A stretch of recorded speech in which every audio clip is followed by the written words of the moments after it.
हम बहुत ज्यादा टूट चुकल बानी। हम कब आत्महत्या कर लेब हमार कोनो ठीक नहीं है। हम कब कैसे का करब। नमस्कार दोस्तों, आप सभी का बहुत बहुत स्वागत है हमारे YouTube चैनल लोकल न्यूज में। तो दोस्तों, आज की सबसे बड़ी और सबसे ताजा खबरें सोशल मीडिया से निकल कर आ रहा है। भोजपुरी के उभरती हुई अभिनेत्री क्वीन शालिनी जो है अभी चर्चा की विषय बन चुकी है। क्यों बनी है चर्चा की विषय, इस वीडियो में एंड तक जरूर देखिएगा, हम बताएंगे।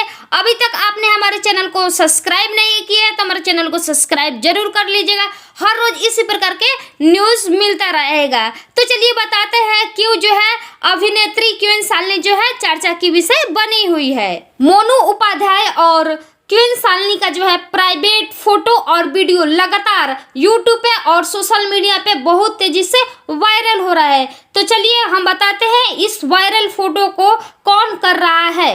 क्वीन शालिनी का जो है बॉयफ्रेंड है मोनू उपाध्याय, जो है उनको प्यार में धोखा मिला है और अभी अभी लाइव आकर बहुत ही रो रहे हैं और उनका जो है प्राइवेट फोटो वायरल कर रहे हैं क्वीन शालिनी का। मोनू उपाध्याय और क्वीन शालिनी जो है बहुत दिनों तक रिलेशनशिप में रहे, लेकिन जैसे ही पवन सिंह का एक गाना रिलीज हुआ है राजा जी के दिलवा, इसमें जो है काम किए हैं क्वीन शालिनी, इसके बाद से मोनू उपाध्याय को छोड़ दी है। तो मोनू उपाध्याय लाइव आकर बहुत ही रो रहे हैं और आत्महत्या करने की बात कर रहे हैं। तो चलिए फिर मिलता है क्या खबर निकल कर आती है सोशल मीडिया से। तो मिलते हैं अगले वीडियो में।